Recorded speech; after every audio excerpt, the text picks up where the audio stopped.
প্ৰাথমিক বিদ্যালয় শিক্ষক সংস্থা আৰু আনসকলে এটা দাবী কৰি আহিছিল যে প্ৰধান শিক্ষকৰ পদ প্ৰাথমিক বিদ্যালয়বিলাকত হ'ব লাগে।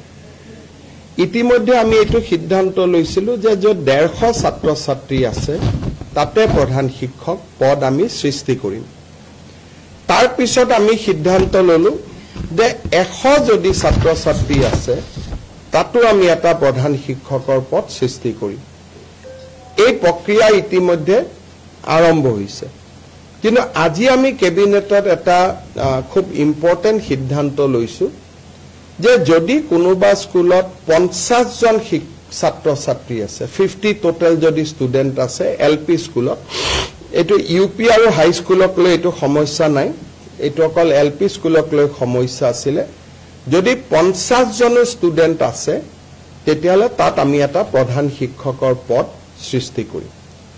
এই সিদ্ধান্তৰ ফলত বহু দিন ধৰি প্ৰাথমিক শিক্ষক সন্মিলনী বা আন শিক্ষকসকলে কৰি অহা বিভিন্ন তেওঁলোকৰ ক্ষোভ বা প্ৰতিবাদ সামৰণি পৰিব বুলি মই বিশ্বাস কৰোঁ যে এতিয়া 50 জন ছাত্ৰ ছাত্ৰী হ'লেই এজন প্ৰধান শিক্ষকৰ পদ আমি স্কুলত সৃষ্টি কৰিম আৰু এই প্ৰধান শিক্ষকসকল ডিডিও হ'ব, তেওঁলোকৰ বিত্তীয় আৰু প্ৰশাসনিক ক্ষমতাও থাকিব।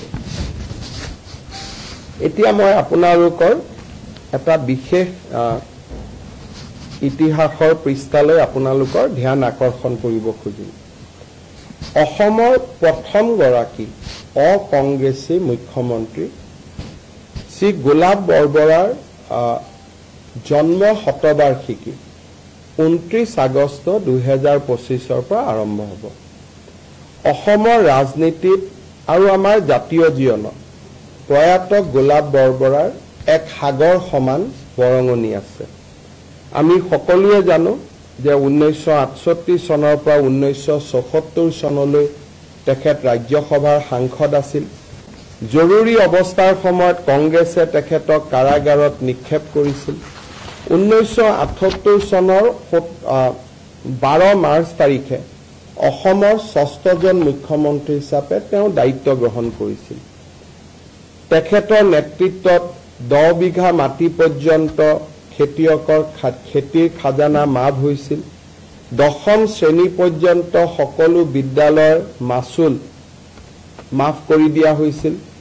চিকিৎসালয়ত গভৰ্ণমেণ্ট চিকিৎসালয়ত মাচুল নোহোৱাকৈ ৰোগী চোৱাৰ ব্যৱস্থা তেওঁৰ দিনতে আৰম্ভ হৈছিল।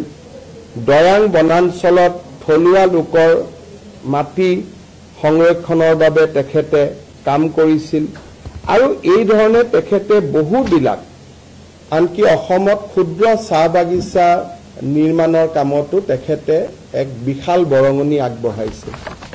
ৰাজ্য চৰকাৰে গোলাপ বৰবৰা ডাঙৰীয়াৰ জন্ম শতবাৰ্ষিকী গাম্ভীৰ্যপূৰ্ণভাৱে এটা বছৰ পালন কৰিবলৈ সিদ্ধান্ত লৈছে। 29 আগষ্ট 2025 পৰা আৰম্ভ হ'বলগীয়া এই জন্ম শতবাৰ্ষিকীত আমি কেনেদৰে পালন কৰিম তাৰ বিষয়ে নিৰ্ধাৰণ কৰিবলৈ মন্ত্ৰী ৰঞ্জিত কুমাৰ দাস, ডক্টৰ